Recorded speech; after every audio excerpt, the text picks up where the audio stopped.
और दिल्ली एनसीआर में खतरनाक स्तर पर वायु प्रदूषण पहुंच गया है। कई इलाकों में एक्यूआई 400 के पार पहुंच गया है। राजधानी दिल्ली में धुंध की चादर छाई हुई है और यही वजह है कि अब लोगों को काफी समस्याओं का सामना करना पड़ रहा है। बढ़ती ठंड के साथ प्रदूषण भी बढ़ रहा है और ये कोई पहली दफा नहीं है जब इस तरह से प्रदूषण का स्तर एनसीआर में और दिल्ली में बढ़ रहा है। हर वर्ष जैसे जैसे ठंड बढ़ती है वैसे वैसे प्रदूषण भी बढ़ता है, लेकिन खास बात और बड़ी बात इस बार ये है कि इस बार एक्यूआई जो है वो शुरुआती ठंड में ही 400 को पार कर चुका है। एक्यूआई इतना खराब दर्ज किया जा रहा है कई इलाकों में कि वहां पर लोगों को सांस लेने में तो दिक्कत हो ही रही है, साथ ही साथ दम घोंटू हवा की वजह से बुजुर्गों को और बच्चों को काफी परेशानियों का सामना करना पड़ रहा है। स्वास्थ्य केंद्रों पर लोगों की भीड़ अब बढ़ गई है क्योंकि लोगों को स्वास्थ्य से जुड़ी समस्याएं हो रही है और यही वजह है कि दिल्ली एनसीआर में और दिल्ली में ग्रेड 4 की पाबंदियां भी लागू कर दी गई है, लेकिन वो भी बेअसर दिखाई दे रही है। और हमारे साथ हमारे दो संवाददाता जुड़ गए। गाजियाबाद से सोनू हमारे साथ जुड़ गए हैं और नोएडा से हमारे साथ अमित चौधरी जुड़ गए हैं। सबसे पहले अमित, आपका मैं रुख करूंगी क्योंकि जिस तरह से दिल्ली और एनसीआर में, खासतौर पर अगर नोएडा गाजियाबाद की भी बात की जाए तो नोएडा में भी प्रदूषण जो है वो बढ़ता जा रहा है। अभी क्या कुछ यहाँ पर तैयारियां प्रशासन की तरफ से की जा रही है, क्योंकि हम देखते हैं कि हर बार वादे किए जाते हैं, हर बार बातें कही जाती है कि इस बार हमारी पूरी तैयारी है, लेकिन जिस तरह से एक्यूआई दर्ज हो रहा है वो लोगों की परेशानी का सबब बन गया है। तो इस बार भी हालात पिछले साल के जैसे हैं और आज के अगर एक्यूआई की हम बात करें तो कई ऐसे इलाके हैं जहां 450 के आसपास आज का एक्यूआई दर्ज किया गया है। कल के रविवार की अगर बात करें तो 500 तक कई इलाकों में एक्यूआई पहुंच गया था। तो ग्रेप की अलग अलग स्टेज लागू करने के बाद तमाम पाबंदियां लगाने का दावा जरूर किया जा रहा है, लेकिन जो एक्यूआई कम होना चाहिए वो कम होने के बजाय बढ़ रहा है लगातार। और सेक्टर 125, सेक्टर 62, सेक्टर 116 और ग्रेटर नोएडा का नॉलेज पार्क 5 ये ऐसी जगह है जो सबसे ज्यादा प्रदूषित है। नोएडा के सेक्टर 1 में प्रदूषण नियंत्रण विभाग का खुद का ऑफिस है, लेकिन वहां भी हवा जो है वो सांस लेने के लायक नहीं है। वहां भी खतरे के में पूरी तरीके से लोग सांस लेते हुए दिखाई दे रहे हैं और तमाम तरीके की जो बीमारियां लोगों के अंदर पनपती हुई दिखाई दे रही हैं। अस्पतालों के अंदर लगातार मरीजों की संख्या बढ़ रही है। पिछले 8 से 10 दिन की अगर बात किया जाए तो 350, 400 और 450 के आसपास का एक्यूआई पिछले 10 दिन से लगातार बना हुआ है और इसी जहरीली हवा में लोग सांस लेने के लिए मजबूर हैं। लगातार नियमों की अनदेखी करने वालों पर अगर कार्रवाई की बात करें तो आरटीओ विभाग के द्वारा 30,000 के आसपास ऐसी गाड़ियों का रजिस्ट्रेशन कैंसिल किया गया है जो तय समय सीमा पार कर चुकी हैं। यानी डीजल की 10 साल पुरानी गाड़ियां और पेट्रोल की 15 साल पुरानी गाड़ियां अभी भी सड़कों पर चल रही थी तो उनका रजिस्ट्रेशन कैंसिल कर दिया गया है और अगर वो सड़कों पर चलती पाई जाती हैं तो उनके खिलाफ कार्रवाई भी की जाएगी। दूसरी तरफ ट्रैफिक पुलिस की अगर बात की जाए तो लगातार बिना पोल्यूशन सर्टिफिकेट के चलने वाली जो गाड़ियां हैं उनके चालान करने की कार्रवाई की जा रही है।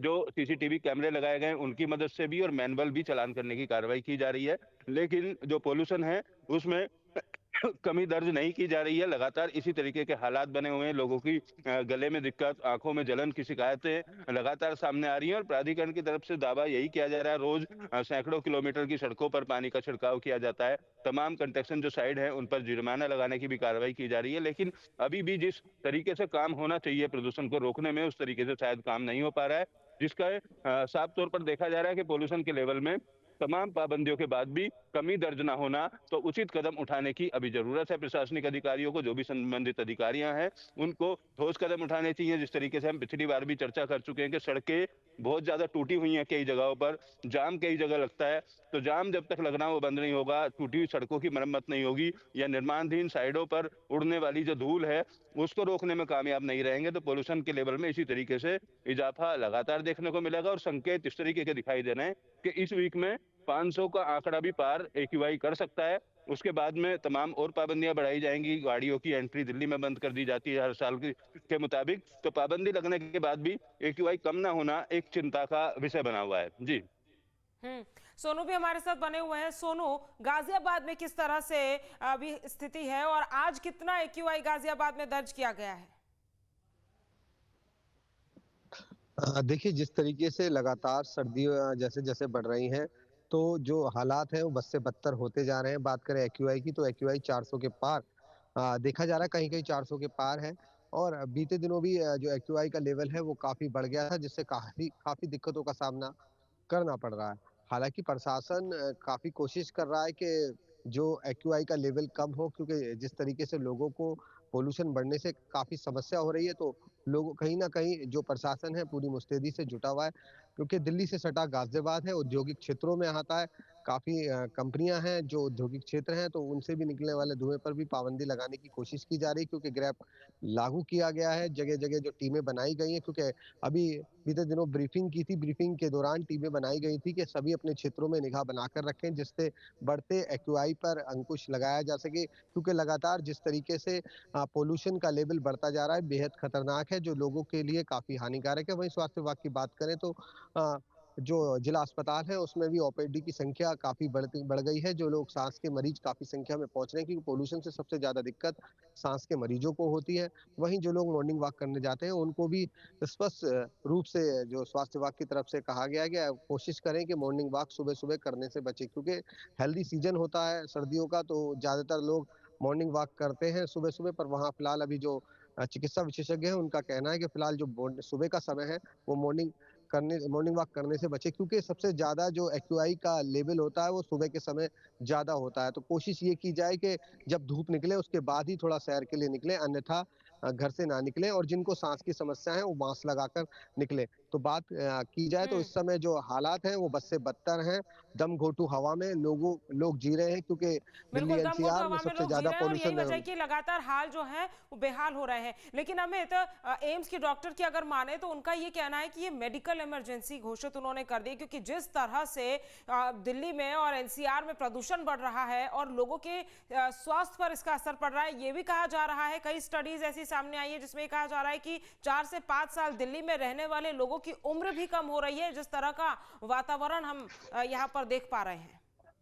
बिल्कुल, सीधे तौर पर हेल्थ इमरजेंसी के तौर पर ही इसको देखना चाहिए, क्योंकि अगर किसी आम आदमी को स्वच्छ हवा भी नहीं मिल पा रही है दिल्ली एनसीआर जैसे इलाके में, तो सीधे तौर पर उसकी सांसों पर संकट है। और एज कम होने की जो बात है वो कई स्टडी में बिल्कुल सामने आ चुकी है। आपने बिल्कुल सही कहा, 5 से 7 साल एज कम होना कहीं न कहीं दिल्ली एनसीआर के अगर लोगों की बात की जाए तो रोज़मर्रा की ज़रूरत पूरी करने के लिए अपने परिवार के लिए सड़कों पर ज़रूर उतरते हैं, चाहे कैब चलाने वाले लोग हों, चाहे डिलीवरी बॉय हों, चाहे सड़कों पर दुकान लगाकर काम करने वाले लोग हों। तो ऐसा एक बहुत बड़ा तबका है जो दिन भर सड़कों पर रहता है। हालाँकि कुछ लोग ऐसे ज़रूर हैं जो ऑफ़िस के अंदर रहते हैं, एयर प्यूरीफाई ले सकते हैं, लेकिन 80% से ज़्यादा ऐसे लोग हैं जो इस दूषित हवा में रहने के लिए मजबूर हैं और उनकी सेहत पर बहुत बुरा प्रभाव फिलहाल ये प्रदूषण वाली जो हवा है, ये डालती है और हर साल डालती है। लेकिन जो भी संबंधित अधिकारी हैं, ग्रैप लागू कर दिया जाए, तमाम तरीके की पाबंदियाँ लागू कर दी जाएँ, लेकिन जब हवा साफ होती है उसके बाद से इस तरफ ध्यान देना पूरी तरीके से बंद कर दिया जाता है कि क्यों ना अगली साल के लिए पहले से तैयारी कर ली जाए। और जो हॉट स्पॉट चिन्हित किए जाते हैं,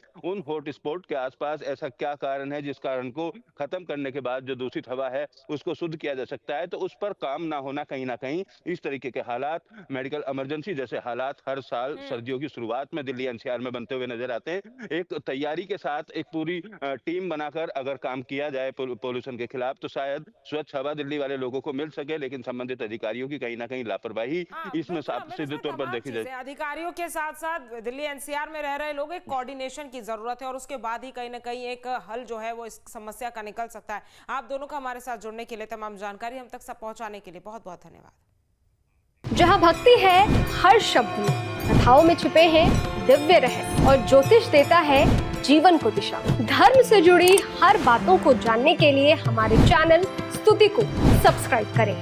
चैनल पर जाने के लिए इस लिंक पर क्लिक करें।